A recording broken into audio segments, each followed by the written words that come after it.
જિલ્લા તાલીમ કેમ્પ યોજાયો છે, કયા હેતુથી યોજાયો છે અને કેટલા લોકો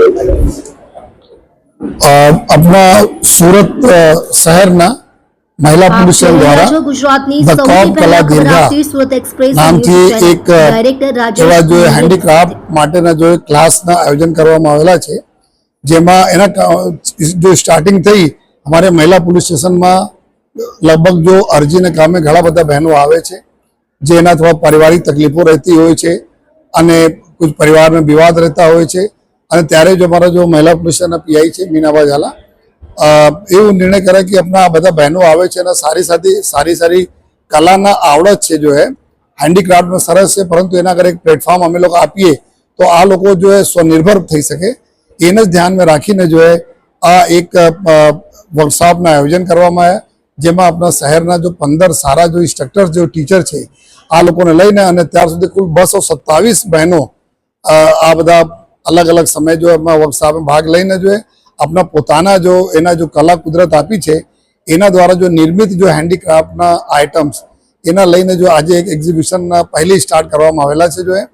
અને આવનાર દિવસોમાં જેટલા બી શહેરમાં જો મોટા મોટા જો હેન્ડીક્રાફ્ટના જો એક્ઝિબિશન થાય છે ત્યાં બી આ બહેનો આપણા સ્ટોલ લગાવશે, એના અમે લોકો મદદ બી કરવાના છીએ, જેથી આ બહેનો આપણા ખુદ પોતે જો આપણા જો એના કમાઈ કરી શકે જો અને પોતે સ્વાવલંબન બની શકે જો. તો આ આશયથી જો દ કપ કલા દીર્ઘાના આયોજન અમે લોકો કરીએ છીએ જો, અને અત્યારે આજે 227 જેટલા બહેનો છે. અમે ઉમ્મીદ છે કે ધીમે ધીમે આ બહેનોની સંખ્યા વધતી જશે, અને આશય એટલા છે કે જેના જો ઈશ્વર કલા આપી છે એના એક સરસ પ્લેટફોર્મ સુરત શહેર પોલીસના અમારી જો મહિલા પોલીસ સ્ટેશન છે એના અધિકારીઓ અને ટીમ એના આપે જોઈએ. તો આ આશયથી આજના કાર્યક્રમ રાખવામાં આવેલા છે.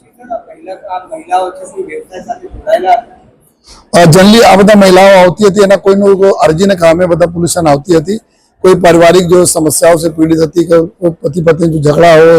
ઘરેલુ હિંસાઓનો જો સામના કરતી હોય, આ બધા બહેનો જ્યારે આવે ત્યારે આ બધા નક્કી થાય કે એના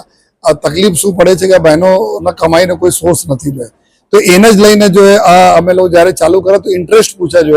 તો ઘણા બધા બહેનોને છે જેના મતલબ આવે છે જો આવડે છે સારી રીતે એના કુછ હેન્ડીક્રાફ્ટના આઈટમ બનાવતા, તો આ જ બધા બહેનો અમારી સાથે જોડી જોઈએ, અને પછી આજે કુલ 227 જેટલા બહેનો થઈ ગઈ છે.